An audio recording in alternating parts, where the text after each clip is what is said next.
Greetings and welcome back to Liminal Frames. I am your host, Nathan, and joined by my co-host, ExoAcademian.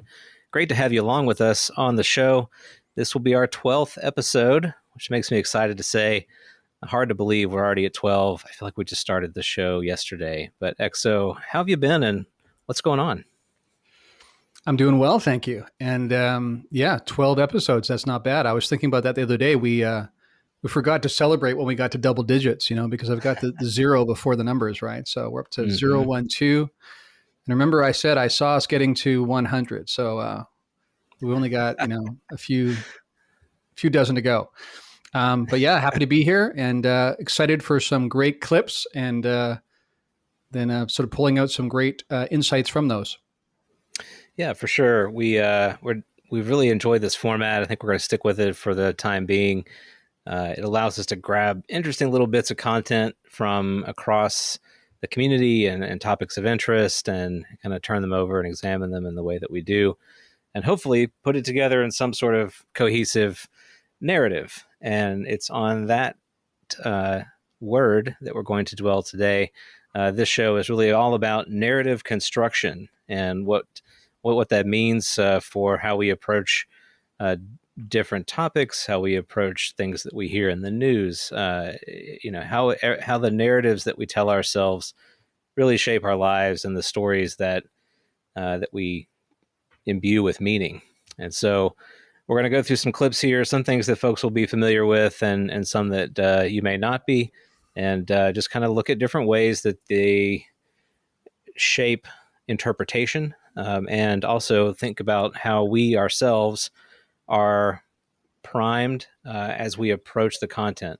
And just as we are primed and kind of prepared before we listen to the content, how that shapes what we hear and what we understand and kind of the directions that we go with it. Exo, what are your thoughts on this topic overall? Yeah, I love this topic. This is something that I return to over and over again on Point of Convergence. And I know it's a pretty big issue for us to identify to highlight to people. I like to say that every event is an interpreted experience. In other words, there's no way to have the experience of an event and not interpret it through some sort of framework. That's just the nature of what it is to be a human being alive and trying to make sense of the world and things that happen to us. Of course, with the UFO phenomenon and general paranormality, that's a big issue. Is how do we make sense of this? Just because we don't have these pre-existing frameworks that work really well, that are at least really familiar to the general public. But it's not just the UFO phenomenon that applies to. It also applies to ancient monolithic structures and how we interpret that, and history of humanity, and angels and demons and spirituality, and all of these different sort of meta topics apply here in terms of trying to make sense of experiences, especially when they're beyond the norm. By the way, even the word norm is, of course, a framework. It's interpreted. You're so right about that. Yeah. So let's take a listen to this first one here. So let me set this up, and we can critique my setup of this as well. But we're going to listen to a little clip here that discusses the sort of growing, emerging threat to our military and where it operates. A new report about Navy destroyers off the coast of California is making waves. The report posted on the website The Drive cited ship logs saying that several drones hovered over those Navy destroyers back in 2019. Drones. It's all about the drones. It's all about the drones. In fact, we duped everyone who's listening. This entire episode is about drones. I kid, but it could be. The reason why I kind of set it up that way is because I think it does frame the way that you listen to that clip. It certainly frames the way that those TV personalities, I think is who they were, kind of described the event. But here we are recounting something that took place near one of our sort of naval training ranges, and there were craft in the sky, just sort of neutrally or unambiguously labeled as drones, or I should say ambiguously labeled as drones. And the ship log counts them as drones. And that must be it. That must be the only explanation to it. We're just operating out here. We're doing the things that we do, and nothing else to see here other than we've got a lot of, maybe commercial DJI Phantoms, flying around our aircraft carriers. That's what I hear when I think of that. What about you?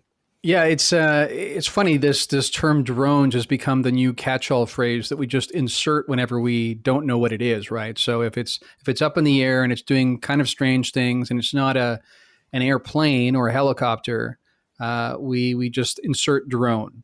Now, this is really interesting because one of the things I studied in my history of studying many things is NLP, which stands for Neuro-Linguistic Programming, and it's all about how the words we use, not just the words we use, also how we deliver them in body language and things, but it largely has to do with the way we use language to control how people think about certain issues. And of course, the intelligence community and the government are very, very familiar with this. They spend a lot of time and money figuring out how to pitch something, how to construct a narrative so as to control the narrative. They try to get out ahead of it. One of the things I've heard from various sources is that there's debates around whether or not to address the UFO phenomenon in some sort of more public way, even by political leaders. And of course, the reason why they're having that debate is because as things seemingly ramp up, their concern is if they don't get out in front of events that are becoming more and more clear in public, that they're going to lose control of the narrative. So by getting out ahead and prepping people and already, pointing people in a certain direction of interpretation, you're hoping to control the entire rollout of disclosure, potentially. But drones is interesting because, as you heard in that news report, the average person in the public, let's not think about those of us really invested in this topic, but the average person in the public, Joe Public, hears that and they go, that's not that exciting. I mean, drones, they're just these things that we now fly that, everybody can get one, you can order one online or whatever. I'm sure, foreign adversaries have plenty of them and they're more advanced.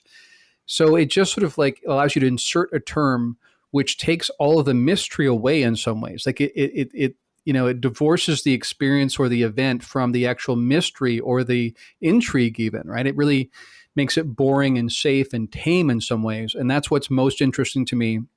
Whenever we see official sources changing terminology, I think we should pay close attention. Sometimes I think it's done deliberately, and sometimes I think it's done unintentionally. Like, for instance, for news outlets, they generally don't like to report on the UFO phenomenon yet, even though there's quite a bit of evidence for it, obviously. And so they're quick to want to use terms that make it safe and tame and easily consumable by the general public. So that's what I would say about the importance of language. Pay very close attention to why it's used. Even this expression, unidentified aerial phenomena, as opposed to UFO, right? Like really thinking about why that change was made. There are some pragmatic reasons, but I think there are also some, reasons that are in accord with neurolinguistic programming that also apply there as well. Yeah, definitely. The word drone is such a banal word too. It's Right. It almost has a blank quality to it. It's insert drone, and your brain not only thinks about exactly what you described, commercial drones that we're familiar with, but it's a negative word in a social context. To drone on someone that you're not going to listen to. They Right. droned on for hours and I just tuned out. Oh, well, this is an uninteresting person, or they're very annoying. I'm literally creating a mental void to just jettison this individual from my evening because it was that boring. So, right. Believe it or not, that same sort of similarity, or where we're pulling in that use case of the word, does also play into how we hear that story. Our brains are going to use both of those constructions. They're going to use the familiar flying thing, and they're going to use the social sort of conversational thing, and we'll play with them and kind of interact with them. Obviously, the one that you're thinking of more cognitively is the flying one, but there is that kind of subconscious component to it as well. And I find this interesting too, because the use of the word drone, even if we're thinking of it from a commercial context, what are we really talking about here? We're talking about some guy who's on vacation at the beach, who's just getting some vacation photos with their drone, and it just happens to travel, miles offshore, and he loses contact with it, but it's, circling an aircraft carrier. Is that what we're thinking about here? Are we thinking about adversarial drones that obviously can stay aloft for much longer and operate in different altitudes? Just sort of circling our aircraft carriers with impunity. I think that explanation is also incredibly strange and troubling. You can't, if we were to, let's put it this way, if you were to have a Chinese or Russian jet fighter circling an aircraft carrier, you can believe that there would be some repercussions to that behavior, either physical or diplomatic. There would be some sort of action taken by our government against that activity. For it to be completely unknown and for us to know, like, literally zero nothing about it, where it came from, where it's going, I think really, is a little bit perplexing, at least to me. Could it be drones? Sure, but it's an interesting use of the word, and it does, as you say, kind of give the listener a pass to kind of just walk away. There's nothing to see here. Yeah, like for example, even for myself, I'm not an aircraft expert or an aviation expert. So when people say, well, this particular drone is behaving, or this particular aerial phenomena is acting in a way that's not typical of, modern drone technology, I don't really know. I can't really say either way. You know what I mean? I don't have a lot of intel around how long they can stay aloft, how fast they can fly, things like that. And for sure, the general public has a lot less information on it than I do or that you do. So yeah, exactly. It gives them a pass. It kind of quickly turns into the kind of boring drone that you referred to. But you're absolutely right that if we were saying, MiG-29s were, circling our aircraft off the coast of San Diego or something, people would be like, what? Like that. And it's all about connotation, because drones could be, they could have weaponry, right? They could do various things. They could be spying, whatever. But for some reason, that term just sounds, like you so banal that we just give it a pass. And it's so, we know so little about drones, and they sound so just unspecific that it quickly bores people, I think, is what it does. And what I'm suggesting is that the powers that be and I don't just mean the government, I mean news outlets as well, that just don't really want to give fuel to this fire, to this part of the story, will insert that term because, number one, they'll claim maybe it's journalistically safer because it's not jumping to conclusions. But at the same time, like you say, it gives the public a pass. And so events that would otherwise be shocking, I think, to the collective consciousness just aren't. They're just given a pass because of this. Yeah, and think about how that clip would be different if they did not use that word and instead use the word UFO. Just, unidentified flying objects. We're not even talking about anything alien here, just unidentified flying objects circling aircraft in our training ranges. Just the use of that term and acronym totally transforms what people hear when they're listening to that story. And in fact, there would be some outlets that would never run that story because of how it would paint them in context, by association. And so it's much easier, it's safer, is a better way to put it, to use the word drone in the context of a news story, because it's not, that network is not having to put their neck out and kind of make an editorialized statement that the baggage of UFO brings to the conversation. But you'll notice that those people who do go onto these shows who are engaged in this topic, obviously Chris Mellon, Lou Elizondo, who have had multiple appearances, Sean Cahill as well, when they're interviewed about these incidents, they do try to shift that narrative conversation a little bit to where they subtly confront this, sort of conception that it's just, commercial or adversarial, flying fixed wing or rotary blade technology, kind of zipping around our areas. So all of this points to the fact that we use our language, we use our context and our history in the ways in which we tell stories, the way in which we present information, and then also the way that we absorb it. And so I think, one of the takeaways that I hope we get kind of through on this episode is that no matter what we are listening to and consuming, whether that be on the news or YouTube or wherever it may be, even on our own podcast, that we have this ability to kind of examine the narrative construction that we have in our own minds, that allows us to go from listening to what we hear to a conclusion. And I think we want to be able to look at that conclusion and say, okay, how would I conclude differently if I was examining that from a different vantage point? And then do that over and over again until hopefully something more clear begins to emerge if you look at it across a lot of different incidents. Yeah, and I would just again add to that by saying, don't ever assume that there's a neutral way of telling a story. There never is. There's no such thing. We're always going to insert interpretations and try to direct people's attention by the words we use, especially when they're coming from official sources. Again, that could be journalistic sources or government sources or whatever. And to give you an example, also in line of what you were mentioning with if the term had been UFO instead. So a friend of mine, has put together a master's and a PhD program in exo studies, right? And this friend of mine, Sean, talked about trying to get this program approved in his school. And this is a school that already does some really out there topics, right? You can get a master's or a PhD in things like subtle energy and transpersonal psychology, things that are considered out there by the mainstream, right?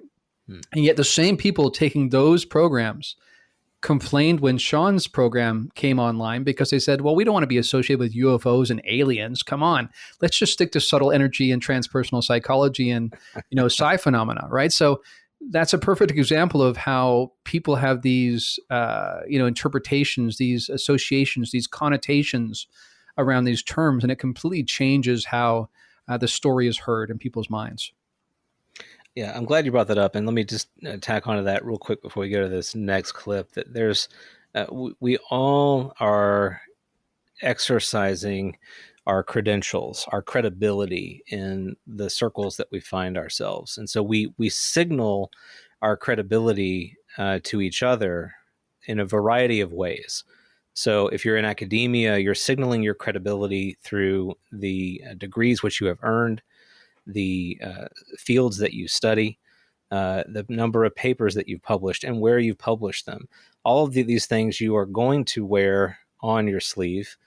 You want it to be seen so that others who are listening to you automatically, before they've heard anything that you have said, lend an element of credibility to what you're about to say. And this is also true in the circles of ufology and phenomenology.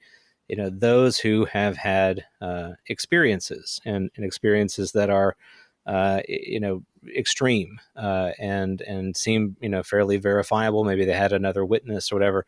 Those people have greater credibility than those who do not, who've had only an experience that they've had and no one else has been able to verify.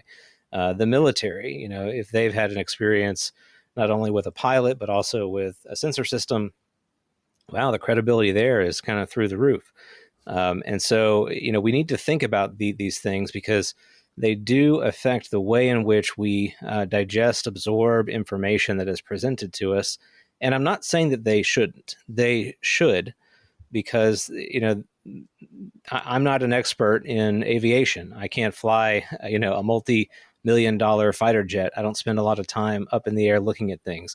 If someone who's done all of that and they're telling me they're seeing things that they cannot explain with all of their experience, I do take that very seriously.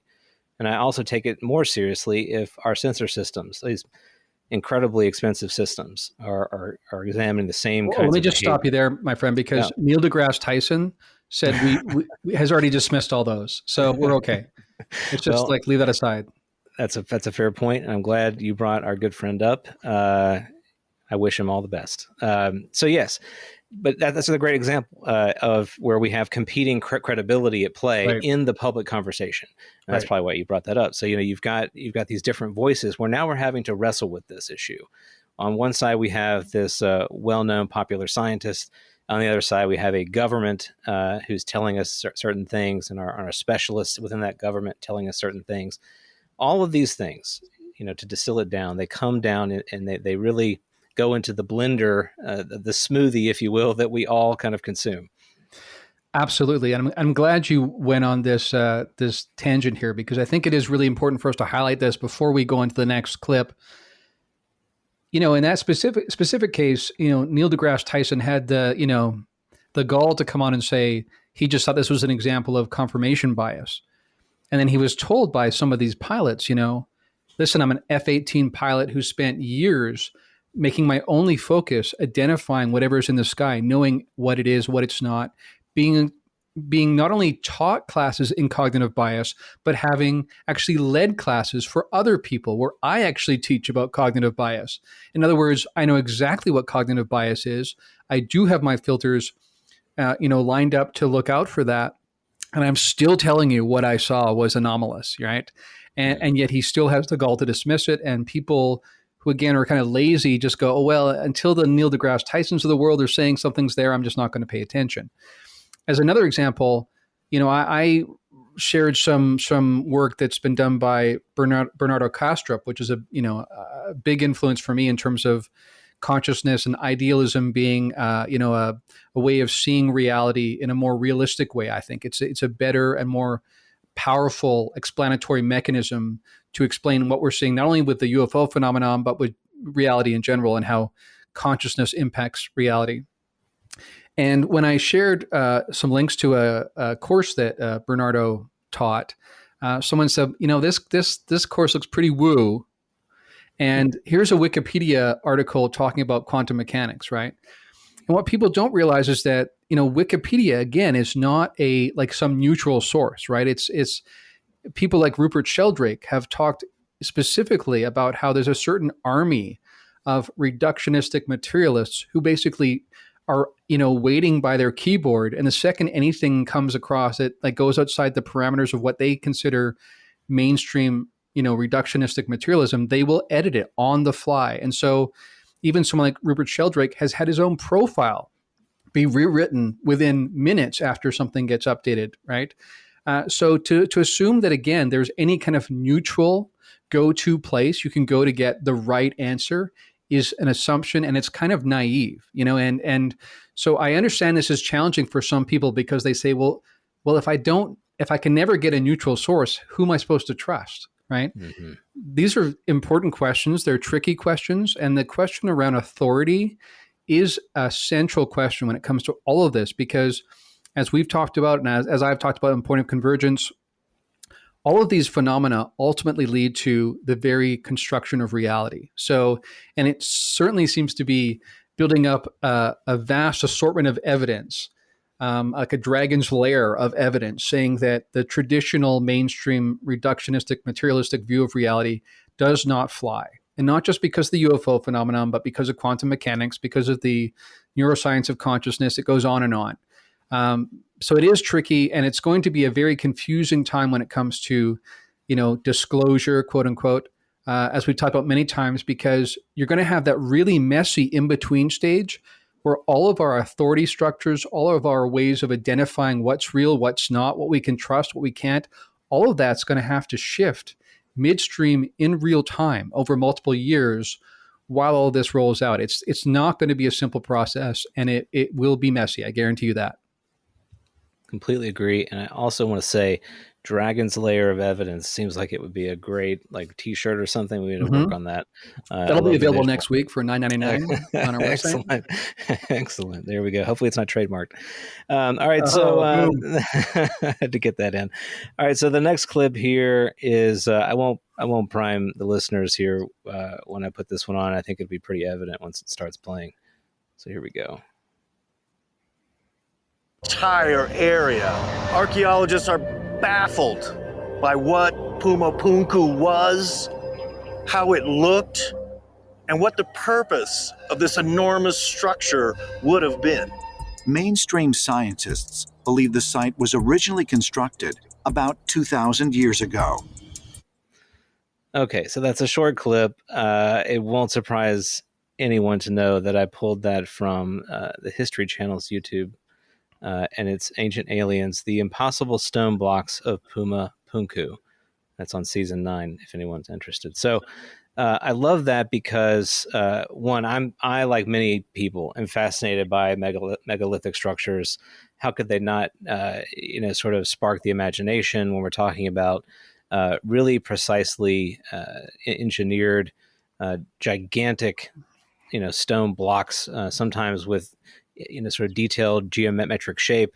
And they've been, somehow seemingly transported long distances and arranged in very specific ways. There's often an astrological component to how they're laid out. So the imagination immediately runs wild and says, well, we can't do this now. Therefore, let's insert, sort of X interesting hypothesis. And also just by the fact that it says ancient aliens as the introduction to the title of the clip, immediately I'm thinking, well, I'm going to learn about the aliens here, so it's not just about this interesting archaeological find.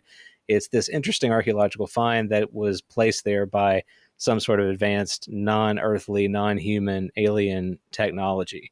So a great example of just kind of how that whole setup really structures our interpretation of what is going on there.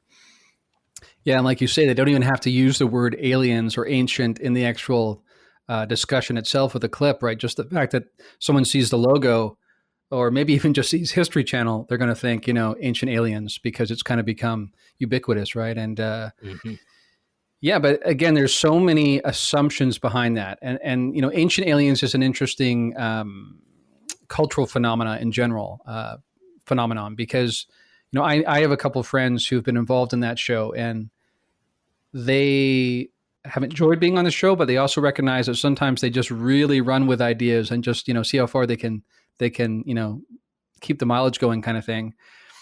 But, one of the, again, things we should ask, and we're trying to encourage our audience to ask, is for the ancient aliens hypothesis to be accurate, what other things have to be true? Because again, there's always these certain givens, these certain assumptions we bring to the table. One of them being that, again, our understanding of reality is accurate. Our understanding of human civilization's history is accurate. Our assumption that we've kind of, evolved to slowly get more and more advanced and sophisticated in our technology over time. And so when you believe that, then you go, aha, there's technology from our ancient history that is easily as sophisticated as ours in some ways. So it can't be us, because we already know there's only ever been one human civilization, in terms of the big picture, and it's rolled out progressively in terms of getting more and more sophisticated.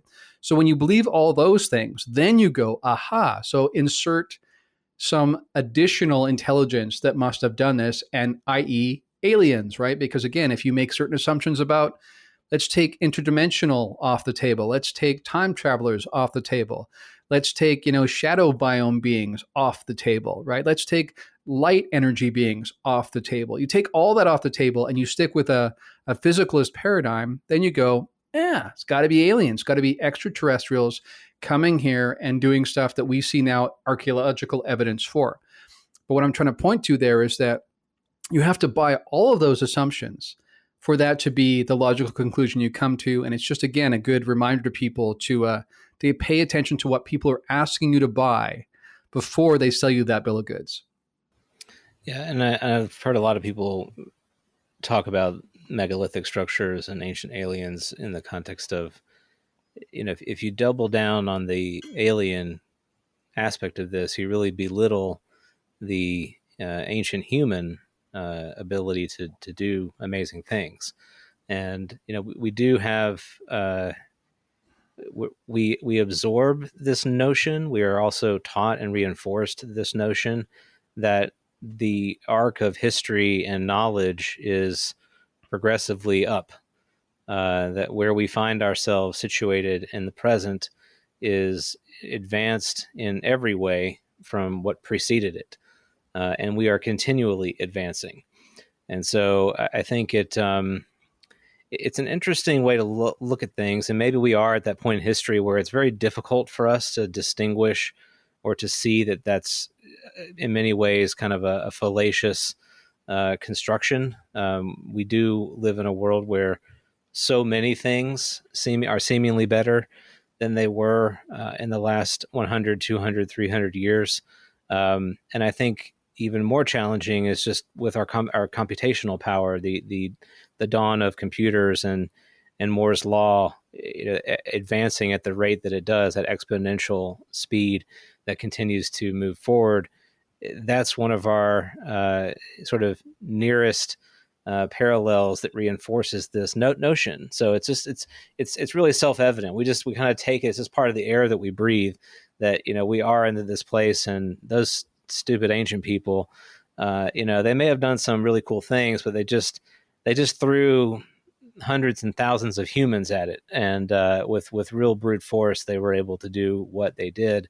And that's it, and maybe, maybe not. But I think that we need to be careful about how we absorb this content, particularly when we're looking at it from that, modern, privileged, sort of perspective. We do place a lot of primacy on where we happen to be in this point in history. Right. And another thing I would add too is that, one of the alternate hypotheses that I've heard put forward to explain some of these ancient monolithic structures is that in the same way that we see evidence that human beings have psi capacity, right? We have ability for telepathy, remote viewing, clairvoyance is another word for that. Clairsentience is sort of like accessing information in all our sort of senses that we shouldn't have access to across space and time. But another one is psychokinesis, right? The ability to move objects with our minds. And again, we assume that our ancestors didn't have these kind of powers. But what if part of the trade-off of identifying with a physicalist model where you gain traction in terms of being able to manipulate nature and develop technology the way that we have, what if the trade-off for that is that you slowly move away from this more grounded, primal energy where you are in contact with nature directly through your consciousness? What if our ancestors were just masters of this in ways that we can't even fathom, and that one of the consequences of going in a certain direction gave us certain advantages, but one of the trade-offs was that our ability in psi, for instance, went down? That's a possibility. When we see a giant monolithic, block moved, and we know it weighs 2,000 tons, we say that's just physically not possible. Did they have cranes? How did they do that? That they didn't have conveyors, right? They had no machinery. But what if it was a telekinetic act, right? What if they had the capacity to do this? And again, the reason why that's not even that much of a stretch is because we recognize that there does seem to be a lot of mounting evidence that psi is real. That's kind of beyond a shadow of doubt at this point.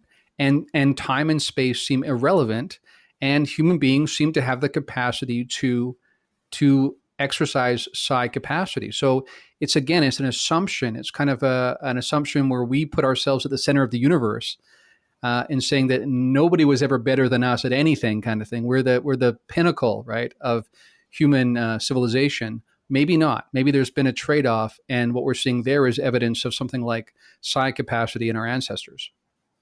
Yeah, I love that. I think it's a really cool idea, and I'm sure a lot of folks that have been into our ancient past have really explored that as well.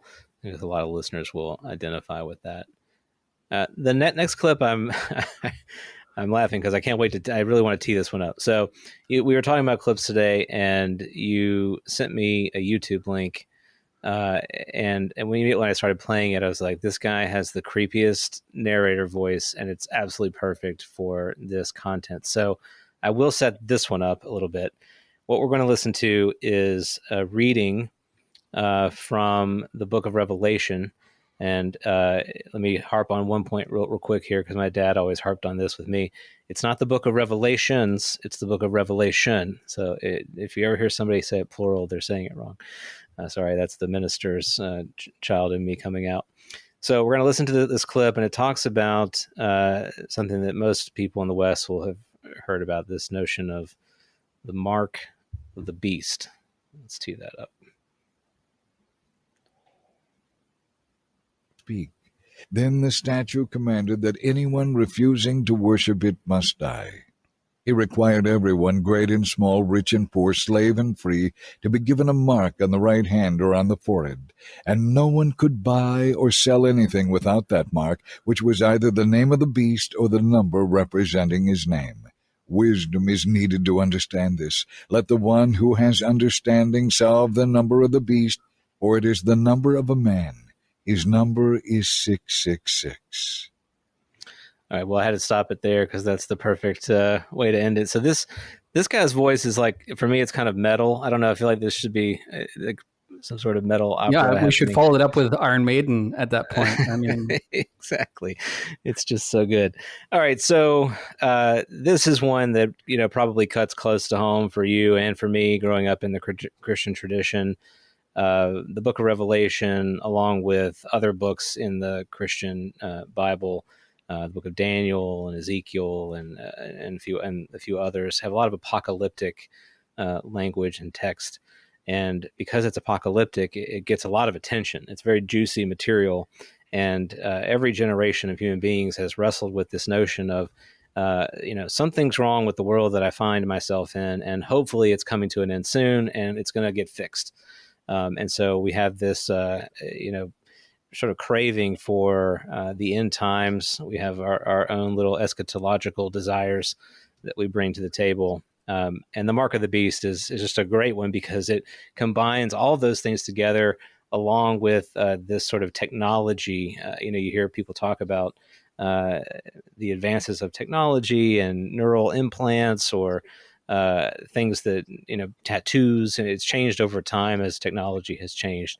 But the kind of overarching theme here is that you're going to be given something that if you don't have it, you just can't operate in the world, and it's a sign that the world is on a steep decline and it's about to come to a crashing halt. Yeah, absolutely. It's there's so much here to go into, and we could do 500 podcasts on this alone and still not get to all of it. So we'll just touch on a few things. So number one thing I point out to people is that apocalypse is actually a genre within, biblical literature and literature of that type. So people need to be aware of that it's not like the Book of Revelation, like you say, singular, is the only example of this kind of genre. There are other books, apocryphal books that also take this same kind of genre. So in other words, the way you talk about reality, the way you describe things is done in a certain way, just like a rom-com, right? When people go see a movie, has certain ways it's always done, and you can identify, this is where the best friend comes in and says, "Hey man, you need to give her a call." In other words, there's these certain moments that you identify as belonging to that genre, right? Same thing with apocalypse. So we need to point people to that reality. Number one.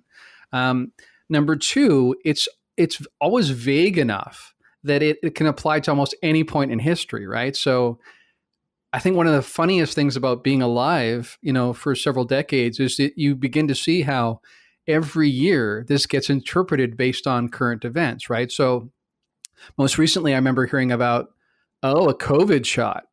There it is right there. There's the mark. You get that. Not only does it edit your DNA and, do something with Bill Gates, I don't even remember. But on top of that, you've basically been given the mark of the beast when you get that COVID shot. And what I'm pointing out there is that's just the most recent interpretation, right? Even people will say a passport, or they'll say, now we're doing, driver's licenses with extra security on them so you can cross the border with a driver's license rather than needing a passport. That's the mark of the beast right there. Pretty soon they're going to have your DNA, or like you say, neural implants and Elon Musk, right? And people just read into it what they want to see. In other words, like you say, and I thought you made a really good point to begin this, some people unconsciously who are not very self-aware kind of are not very happy with their lives, not very happy with the state of the world. They'd be quite happy if comets started raining down and the four horsemen came, marching across the sky. And so there's this tendency to want to see and to read into modern events the fulfillment of prophecy from apocalyptic books like the book of Revelation. So that's the first few things I would say on this enormous topic. What about you? Well, I just have to give you applause here, because not only have you introduced Dragon's Lair of Evidence, but comparing apocalyptic literature to a rom-com, I've never heard that done before, and I'll never forget it. And You're it's welcome. fantastic. It is fantastic. So, but it's a great. I'm really glad that you mentioned that, because it absolutely is a quality and characteristic of that type of literature, and it's. There were people in the ancient days who specialized in that kind of writing. That they have, they're well steeped in certain symbology. They are well steeped in astrology and geography and all kinds of different sort of areas that they can weave together to paint a picture. The other thing that I will say that's really important, and I know that you'll resonate with this as well. Whenever we hear a piece of text, whether it be Shakespeare, whether it be the Bible, whether it be Plato, we are listening to that material, and we are visualizing it and interpreting it through the context and lens of our lived experience, where we happen to be situated in our present moment. Now, that experience is absolutely colored by the things that we learn, and so that it can be informed. We can be taught history, we can be taught current events, we can kind of weave all those things together. We can be a little bit more cognizant of our biases when we're reading this kind of thing, but we will never be able to insert ourselves into the positions of the listeners of the time in which that particular piece was written. And that is a challenge. It's not to say we can't appreciate literature, because clearly we can, and I think literature is it is meant to be interpreted. Language is interpretive, in that, and that goes for this very conversation, or a letter that I would write to you, and mail it to you. You're going to interpret what I'm sending, or a text message. You're going to interpret that in maybe a slightly different way than I intended. And we live in the same time period, and we share a lot of the same experiences. So imagine the challenge that we face when we are picking up a text like this and trying to make sense of it and draw some sort of concrete conclusions. If it sounds like I'm getting a little heated about this, that probably this is the most heated Nathan's ever going to get. But it's because I think this particular text has seen a good bit of abuse, and it has been leaned on and sort of propped up in a way that I think overshadows some of the more profound and fundamental teachings of Christianity, that, in my opinion, are far more important than how many heads are on this particular beast and how many flames are happening here or there. So anyway, all that is to say, we really do have to think through the things that color, that kind of the lenses that we put on when we're listening to and reading this kind of material. We have to be careful not to jump to conclusions and parallels and say, well, this means that. All of those attempts are, and I'll end it on this before I pass it to you, in my opinion, are attempts to gain control and power over something that we really don't understand. So taking something that is a little bit basically confusing and then ordering that information, those bits of information, in a way that gives us a narrative arc and story that we can wield as a tool and gain power over our own life, our own situation, and also over other people. If we can make that narrative convincing, and we can make it go viral, then we have societal power.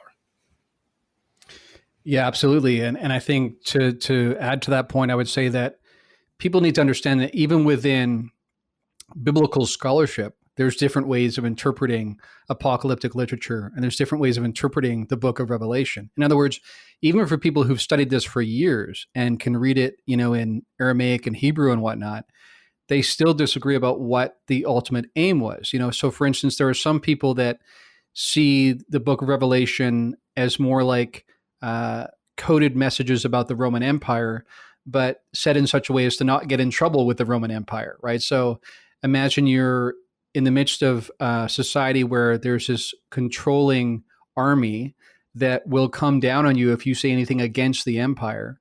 So you use this apocalyptic literature, like hint, hint, to your friends, you'll know what you're referring to, but the empire won't know what you're referring to, right? We now in, the 21st century, completely divorced from that context, read it and go, wow, cool, four-headed lions and all sorts of stuff. Like, this sounds exciting, and completely it's lost to us this political aspect that might be part of it. I'm not even saying that's necessarily the only or the correct interpretation, but I'm saying that even amongst the experts, there's disagreement around how you should interpret this. I've seen some people go so far as to say it's all political and all based in the times of the Roman Empire. I've seen other people say it's all about times that have not happened yet. And I've seen some people who try to go somewhere in between and say it's got this amazing, miraculous kind of dual meaning where it because God ordained this and it kind of fell like a feather from heaven. If you have that kind of view of Scripture, that it's inspired in such a way that it both means what it meant to them then, and it is referring to our future. So there's so many different ways of interpreting it, but a word I would introduce to people is anachronism, right? And that's where we take our current time and read something historical as if it was written 2 weeks ago, right? And not even being aware of how we're doing that. So these are important issues to think about. Like you said, I also get heated about this one because I see people just, even on UFO Twitter, for instance, just pull a passage out of Scripture, not refer to genre, right? Not refer to cultural context, not refer to the language issues you get when you try to, interpret something or translate it 3 times over kind of thing. Like you, I was taught that what you should always do first and foremost is hear it through the ears of the original audience, right? It was not written for those of us in 2022, right? It was written for an original audience who had a very, very different context. Several times now I've used that analogy of break a leg, right? That means a certain thing to us. It might be grossly misinterpreted by someone from outside of our time and outside of our cultural milieu and go, wow, what's up with these guys snapping limbs? It's a weird barbaric kind of practice they have because they think it's going to influence the gods or something. No, that's a misreading. And what I'm pointing out is that we can do the very same thing, and we do the very same thing about these passages from Scripture.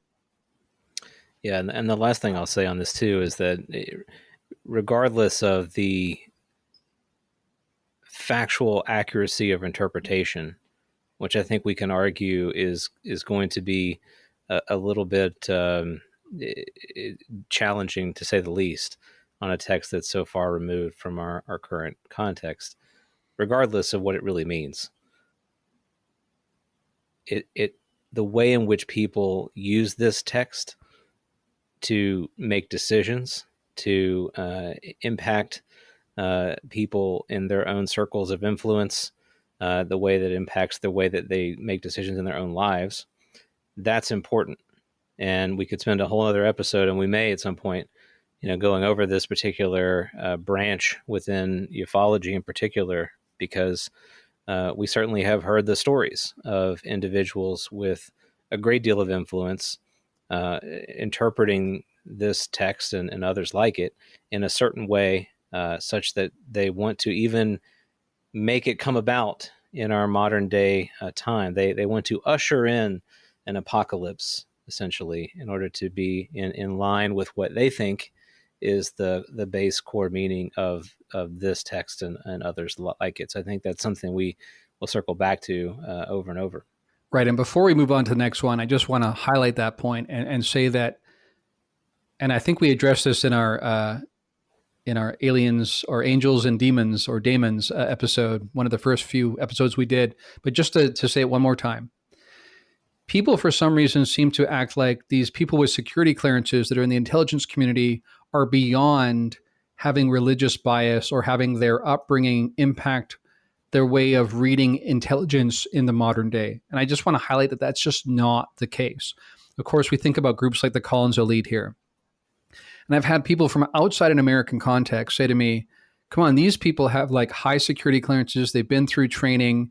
You're telling me that they're going to let their like Sunday school training when they're like 10 years old impact the way they interpret events? And I would say absolutely. And we all do it. And we're naive if we don't think we do it. And if you don't notice yourself doing it, you need to pay closer attention, because I guarantee you're doing it. You're interpreting reality through frameworks that you've inherited from your culture, from your family, and whatnot. And like you said, I have absolutely heard that very thing. I've heard that there are people with political power whose very aim is to actually try to bring about the end times. That they see themselves as being called to initiate actions that will help sort of like create the cascading effect that will make this happen, which is a bizarre thing to me at all, that they would think that that's something they're supposed to do.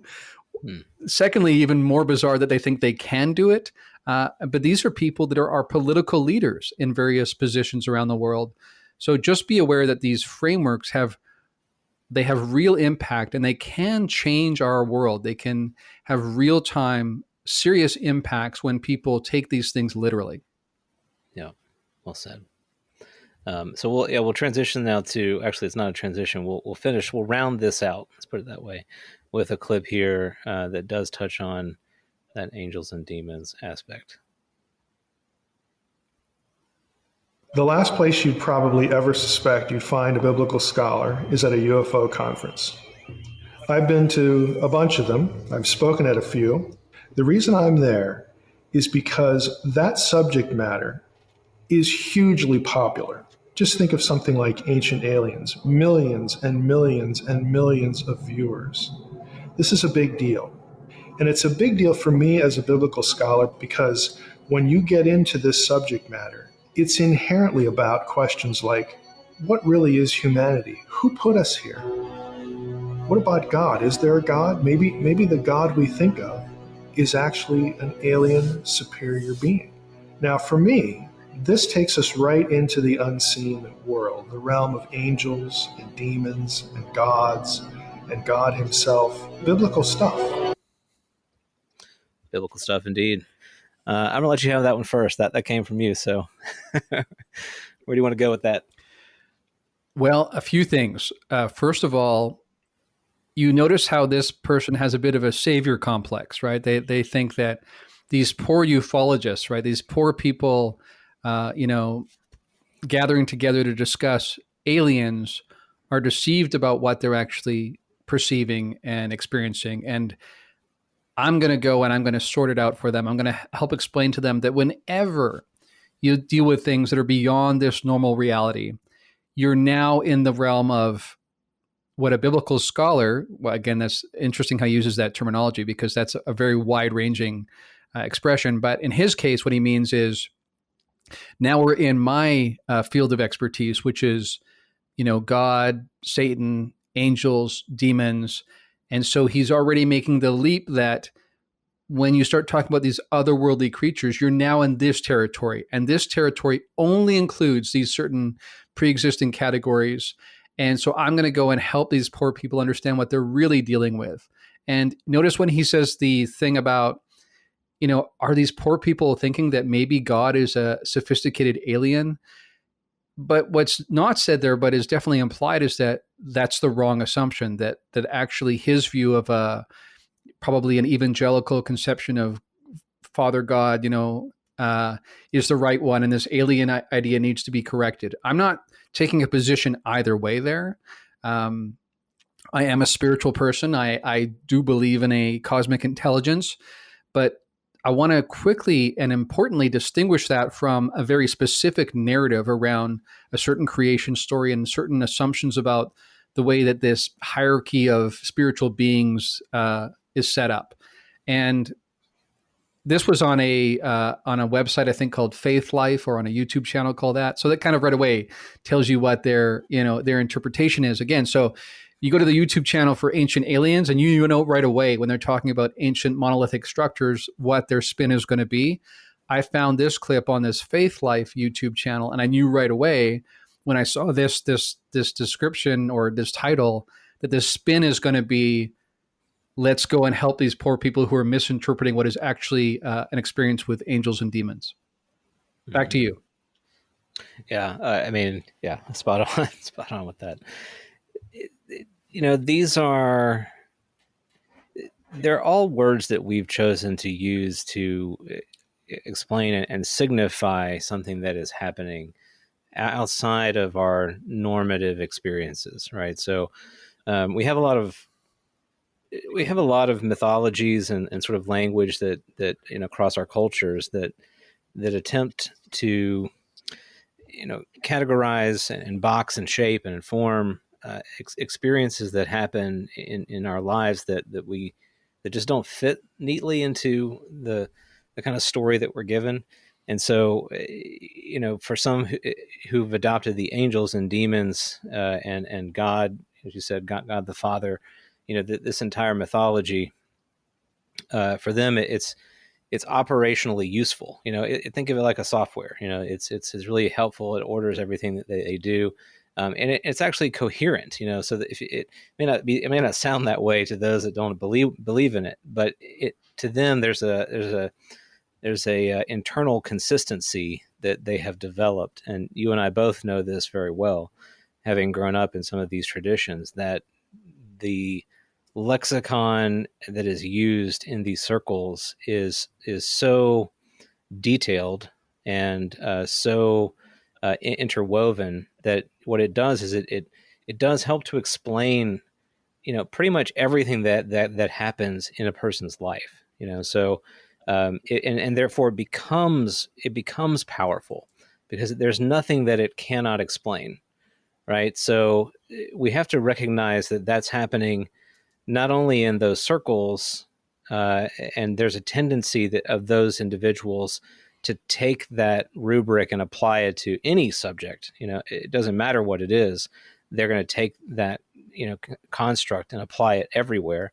But the same is going to be true for those that have a very well-defined, kind of alien cosmology, within ufology. If you have really immersed yourself in this and you feel like you've gotten the answer and that it's these beings from this place and doing these things, this is their list of capabilities, this is the things that they can't do. I mean, it's very attractive. It has a seductive quality because you're like, wow, this person, they've really got it all figured out. It's a whole system. But it's exactly the same kind of thing that's happening on the religious side. It's just happening on a UFO side of the equation. So I say all that to say that we're all doing this all the time, and you pointed that out as well. But I think we need to be really careful when we step into a space of conversation, particularly about things that we don't really understand, that we apply the constructs that we are most familiar with, but then also step back and say, wait, does this actually have the explanatory power that I think it does? Does this really make sense? And the labels that I'm using, does it really capture what's really happening? Or am I, really just coming at this from a person that has, kind of only a paintbrush that has one color on it? I'm just constantly applying it over and over. Yeah, that's a good analogy to think of a palette. A few things to say here. And you already touched on it, the mythology piece. And I think we really need to highlight this for people because I see this being missed a lot in the conversation. We're not saying that there are not entities, some who are benevolent and some who are seemingly malevolent, or at least, not completely benign in our midst, that seem to come from domains that stretch our understanding of what happens in a physicalist model. I think there are entities like that. But what they actually are is a very, very different question. Acknowledging that they exist is one thing. Quickly leaping to a pre-existing paradigm that has a certain offering to explain them is a completely separate issue. And so often people make the second leap once they've established number one, and they think that's a logical kind of move to make, and it's really not. And the main reason is because those paradigms, they exist, whether they're religious paradigms or they're ancient aliens paradigms, those are interpretive models set up by human beings. I'm not saying, again, that there hasn't been some influence either by sophisticated alien intelligences in our history or by spiritual beings in our history, or something that collapses both of those models into something else entirely. I'm saying that regardless, you still have human beings interpreting anomalous events. When you look back at some of the biblical encounters with these otherworldly beings, it begs the question, right? Is that a sophisticated non-human intelligence that might fit with the ancient alien interpretation, or is that a being coming from a spiritual domain only populated by God, and then his greatest creation, Satan, and then a group of, angels, some fallen, some not. I mean, that's there's so much definition and specificity to that mythology. And what people often don't understand is that people coming at it from a religious perspective often want you to swallow the entire mythology by acknowledging that there may be negative or positive spiritual entities, and beware of that. And in the same way that we're saying, hold on, don't assume that whenever you see ancient monolithic structures that it means that ancient aliens are responsible.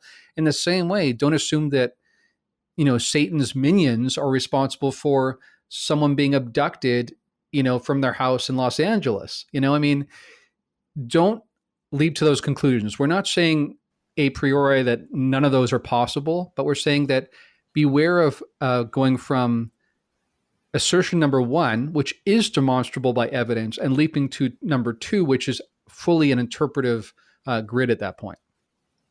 Absolutely. The absence of information makes these, sort of narrative paradigms like incredibly attractive, right? So when you're in the midst of a phenomenal experience and you have of which you have no correlate to point to and language even to describe, and then over here on this table is a whole well-defined series of books and traditions that have tried to articulate whatever these experiences happen to be. Well, I mean, wow, that's incredibly attractive. This has the answers to what I just experienced. And so I think that's often the trap that people fall into. It's just that they feel that their world has been turned upside down and they're in search of a stronghold, something that they can grab onto. And it just so happens that these mythologies, are well worn. They've stood the test of many trials and also have believers. And we talked a little bit about this earlier. There's a certain degree of social signaling that happens as well. So in communities communities of belief, there's a lot of sort of seductive power of being a part of that group. So to be seen as a believer further reinforces the beliefs themselves. I think people who aren't in those communities just don't get it. They don't see that. They think, oh, it's a bunch of crazies. But if you're a person that is really adrift, without any kind of anchor to make sense of your world, the power of those communities is often overwhelming. And we're dealing with that very same type of situation in many instances with what this phenomenon happens to represent, or at least to cause in people's lives. Yeah, nothing to add there other than, again, beware of these pre-existing narrative grids and try to be self-aware enough, and you're hinting at this, to be suspicious of your desire to want to know and to have clear answers. And I would just add that there's that expression that says, not only is reality stranger than we have conceived of, but it's stranger than we can conceive of. And that's always going to be the case. Whatever is the ultimate reality here, it's beyond what we've discussed, and it's beyond what we can even really conceive of. And I think the sooner we can sort of come to that understanding and be okay with it, the better off we'll be. 100%. All right. Well, I think this will tee up our last clip quite nicely. And this is a clip of an incident that you and I both identify with and like to talk about. So we're going to tee this up. It came from. Well, actually, I'll just get into where it came from in a second. So we'll let everybody listen. In the spring of 1917, in the countryside of Fatima, Portugal, the Blessed Virgin Mary first started appearing to 3 young shepherd kids.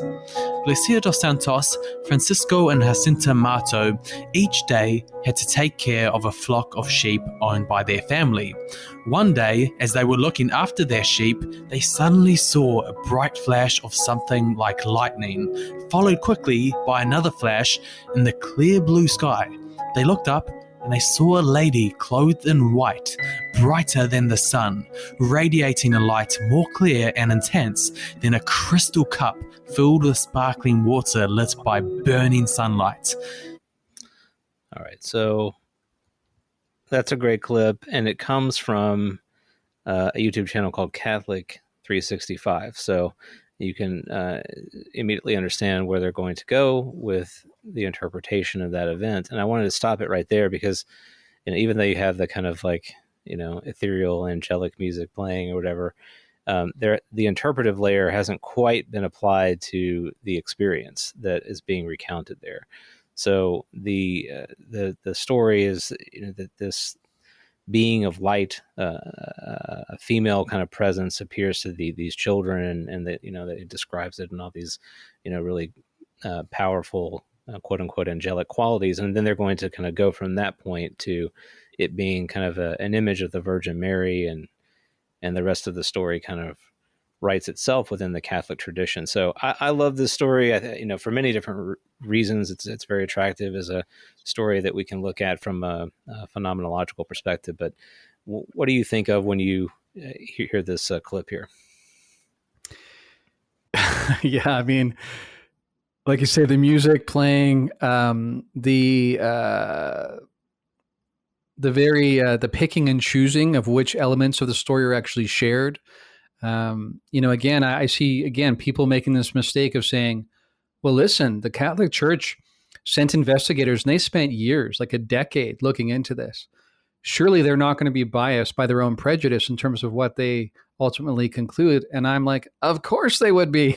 Again, I don't understand why people keep making this mistake. I mean, we have these pre-existing paradigms for a reason, because it helps us shape our experience and shape and give meaning to our daily lives. And when you only have, square boxes, no matter what the shape you find is, you're going to try and slam it into one of those pre-existing slots. And if there's even, fairly cursory and superficial similarities to some aspect of your tradition, then even more so, you're going to be eager to slot it in there. So you have a female figure that seems powerful, that seems spiritual, that seems to speak in religious language.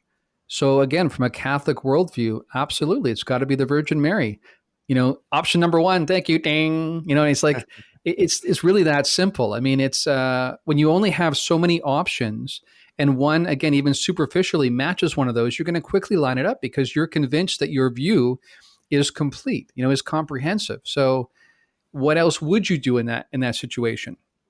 But as people like Jacques Vallée have pointed out, there were all sorts of elements to this story that go back even a couple of years before the Miracle of the Sun event that's been so reported on, where you had classical cases of UFOs and even the weird UFO situation where a craft seems to be floating down like a feather, kind of seesawing back towards the ground, that we find in other ufological events. In other words, other events throughout history that have been interpreted as an example of the UFO phenomenon. So I read an entire book, excellent book that Jacques Vallée, I think, wrote the introduction to, that was all about seeing this from the ufological perspective, seeing it as a classical case of the UFO phenomenon.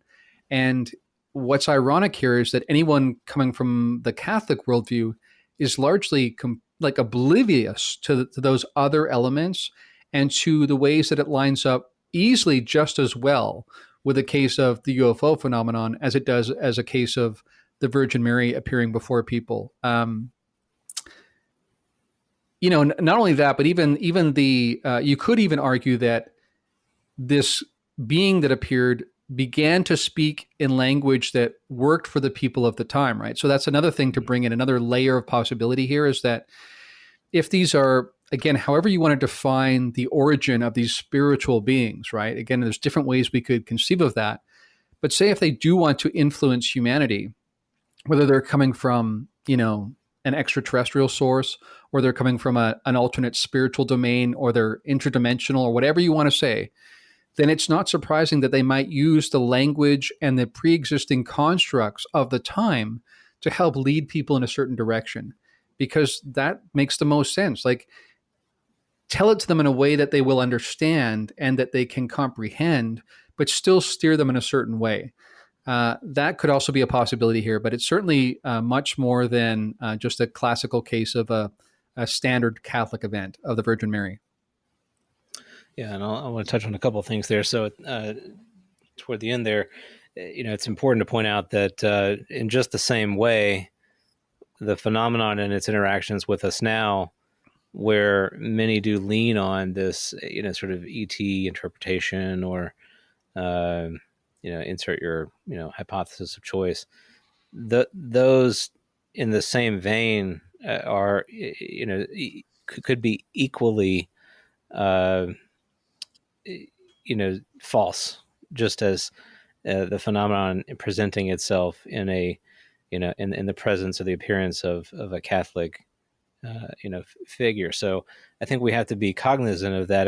If we really are dealing with an intelligence that surpasses our own, with an awareness of our psychology and our situation, that expands our own capability to comprehend, then there's very little that we can take at face value per se. And I think it's interesting, within at least my time in studying this topic generally, it does seem as if we've come to a place where we have been more willing to acknowledge all of these different biases. We've gone through a lot of the theories, and we're now at a place where we're kind of saying, let's hold all of these theories in suspension to a certain degree, because we just don't necessarily know. So that's one thing I wanted to touch on, because you went in that direction. But the other thing I was going to mention, where you started, and that is reminding people that the Catholic Church, being such the large organization that it is, with the institutional power that it has, having been in existence for so many centuries at this point, it has an institutional bias.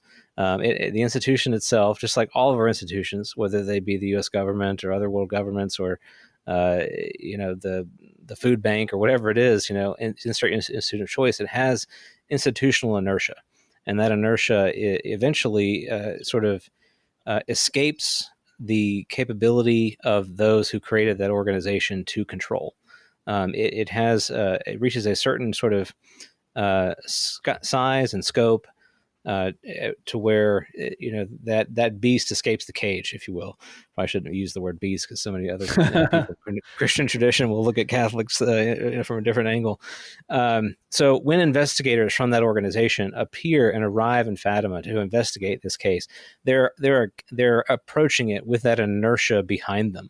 They're looking for evidence that confirms what they've already believed.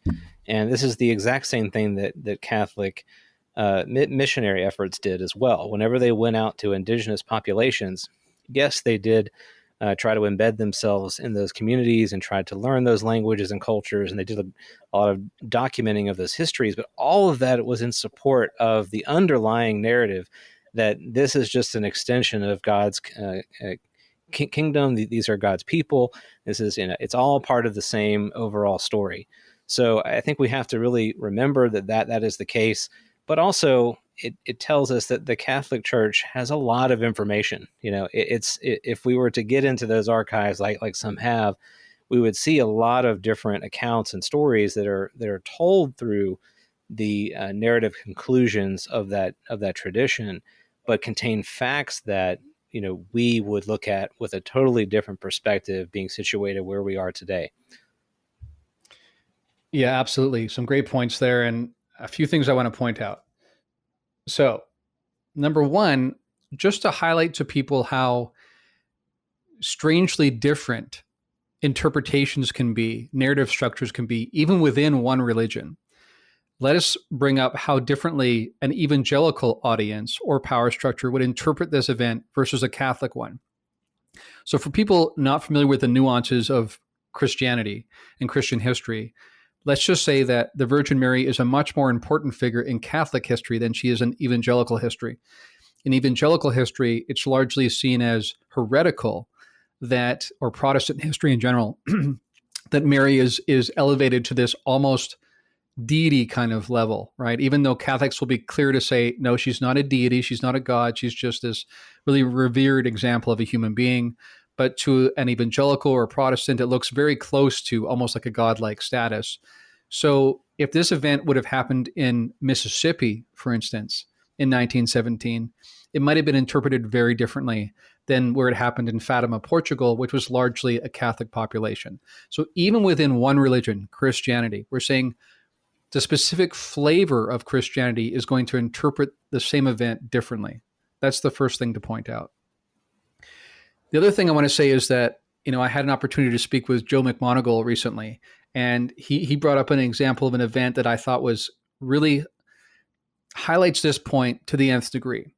And he was asked to go before this governmental body and remote view a certain target, right? Because they were trying to figure out how much accuracy does this person have.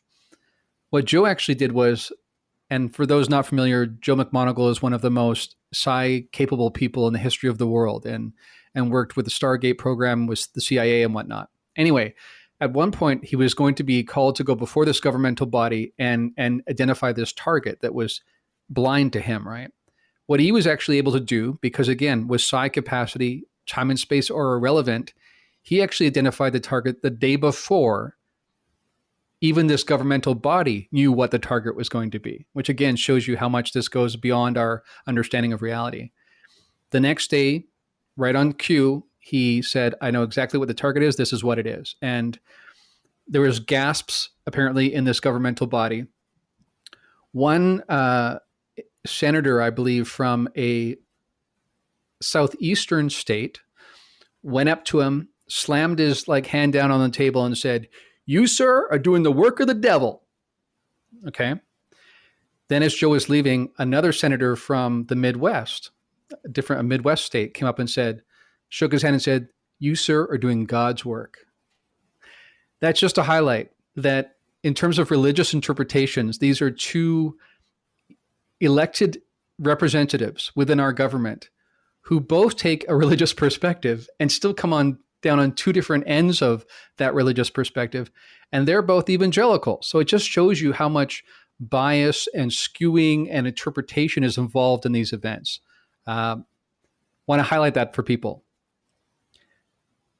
Lastly, I want to say that I'm aware of someone who's had some remarkable experiences, a good friend of mine, that has had a lot of flack, and most of it has come from the religious community. And this is part of the irony of this kind of situation, that you have someone who's experiencing seemingly otherworldly beings who are doing good things like healing people and stuff like that. And yet the bias is so strong in the religious community towards anything strange and unidentified being demonic that they will ignore the fruit, even though ironically there's a biblical passage that says judge by the fruit, not by the appearance. But again, people are very picky and choosy when it comes to their scripture. They'll pick the passages that support whatever perspective they want to put forward. And so this poor person has experienced more persecution amongst his own religious tradition than any other kind of group. And it just highlights how much prejudice, assumption, and interpretation goes into these things. And I just really want to highlight that for people. I think if there's one element that's come clear across this entire episode, it's that these are not objective stances in many ways. There's all sorts of human bias, and it's not, and you and I have both talked about this, and this both gets us a little bit moved as well, is that people will often say, oh, I don't want to hear about the religion. That's just like the way of controlling the people, And yet there's, many other traditions that have done things just as, horrendous kind of thing. There are atheistic governmental systems in the 20th century that killed more people than ever happened in, the Roman Empire or whatever, or the entire history of the world prior to the 20th century. So it's silly to say it's about religion or not. It's not. It's a human nature thing. It's our desire to think we know. It's our desire to jump to conclusions, and it's our desire to had this cookie cutter answer for everything anomalous and anything anomalous we ever encounter. Religion gets a bit of a bad rap, in part because it's so easy to identify and kind of segment away from what is more normative in our culture today. So it's easy to look at that and say, well, that's that's just crazy religion. I'm not a religious person, and I don't think there's any value into religious thinking. So why would we even talk about that in terms of this topic of UFOs or the phenomenon or what have you? The bias there is that they are blind to the fact that they already are in a system of belief. We all operate in a system that is, at least for us, largely coherent and governing of the way in which we operate. There are going to be incidents in every person's life, I would argue probably every day, where we make a decision or have a thought that are in some contradiction to what we would say are our core beliefs, and so I've always thought it a little bit absurd to kind of adopt the label of being a X kind of person. I'm a Christian person, I'm a Baptist person, I'm a whatever it is, because in my own experience, my lived experience tells me that in every day and every moment, there are opportunities for me to act and think and behave in ways that are not 100% aligned with whatever doctrinal, facts exist in the tradition that I've just labeled myself as. The labels are they really do get in the way here. And so I think we have to, if I could kind of hammer home a point on this episode, it's that in every person's life, they're going to come to a moment where they stumble across a narrative that explains in clear detail what is happening to them in that time. And it makes sense of the world that they find themselves. And the power of that story is so overwhelming and compelling that they will adopt that. They will put that cloak on, and they will wear it, for a long time. And they will move throughout the world, with that narrative as their guide. And then something's going to happen to that person. Something is going to enter into their life that will sort of tear or rip away at the fabric that they have chosen. And they will be faced with a moment of having to pick a new narrative that makes sense, or be adrift for a time. And hopefully we all have those moments, at least where we can safely adrift and not, face any kind of real danger. I think being adrift for a while is actually quite healthy. But the point here being, we're going through cycles of this from birth to death. We all do it, whether it's religious or non-religious, it's secular, whatever it may be. We're doing this, and we're doing it successively, because as we age and change and have different experiences, new narratives gain new controlling power for us, and they help us to navigate the world in which we find ourselves. Yeah, absolutely. And some great points there to sort of draw from. You talked about, when we get into that experience of feeling adrift, when we've left one worldview and we haven't yet found another one. That's an important point to highlight, that what usually happens is we have a certain worldview, a certain way of a paradigm that is an overarching model to explain reality. And let's be honest, all of us want that. It's not a psychologically comfortable feeling to not know what the heck is going on or what could happen to you the next day. And there is some truth to the notion that the reason why our ancestors made up creation stories was so that they could do something to feel better about going to sleep at night and feeling like they knew what would happen in the morning. There is some truth to that.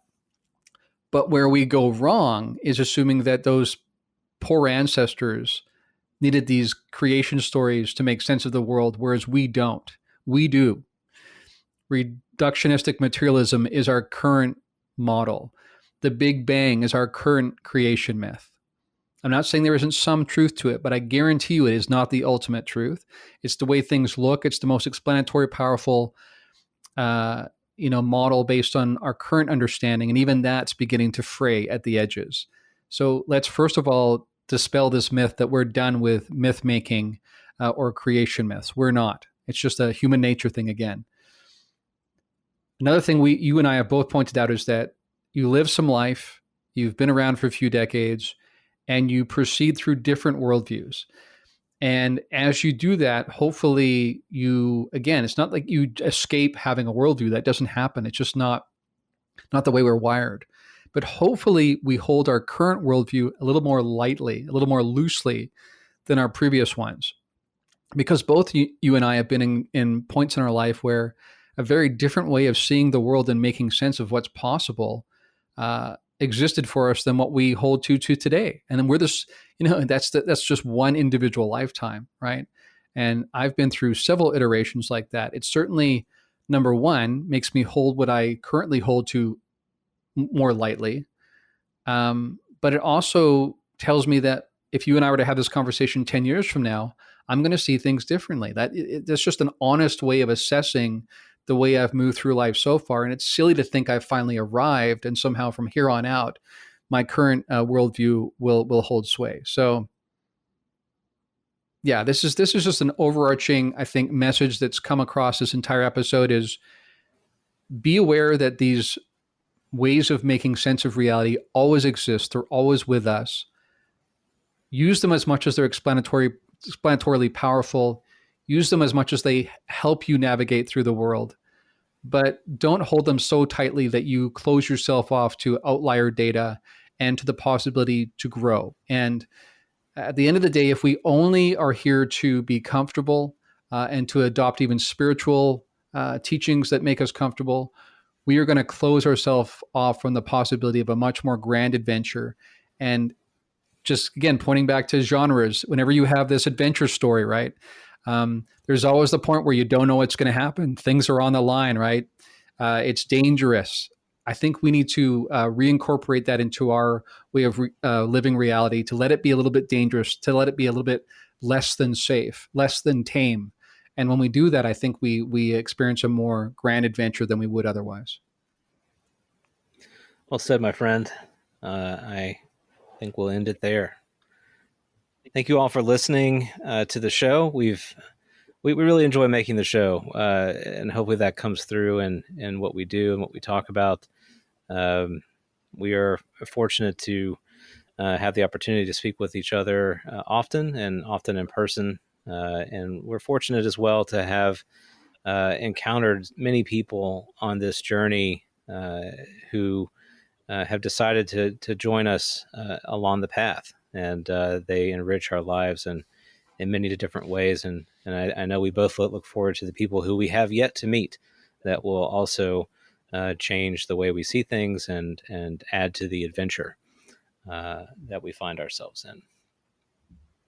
So may the quality of our questions, shaped by a desire for understanding, enhance our journey of discovery.